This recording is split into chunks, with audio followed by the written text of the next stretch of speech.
Cassie's now settled lawsuit against Diddy has delivered a series of shocking allegations stemming from years of alleged abuse and violence.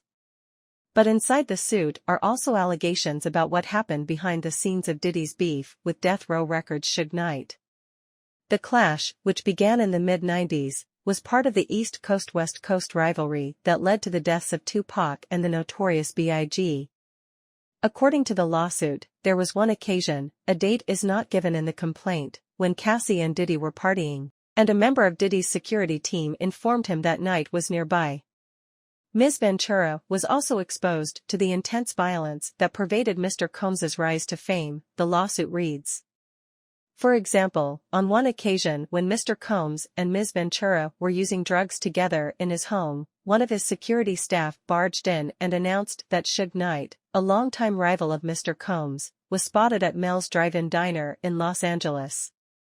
The complaint continues, Mr. Combs began to get dressed, retrieved multiple guns from a safe, and ran out of his home to where he believed Mr. Knight was dining. Ms. Ventura became terrified and began to cry.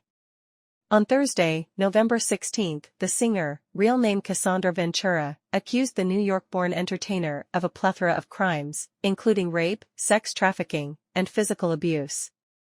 Although the two quickly announced they came to an agreement, settling their sexual assault lawsuit just one day after it made its way into the headlines.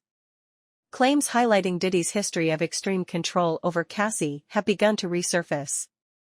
This week, a 2022 clip from Vlad TV came back to light where young Jock shared a flashback from time spent with Diddy and Cassie.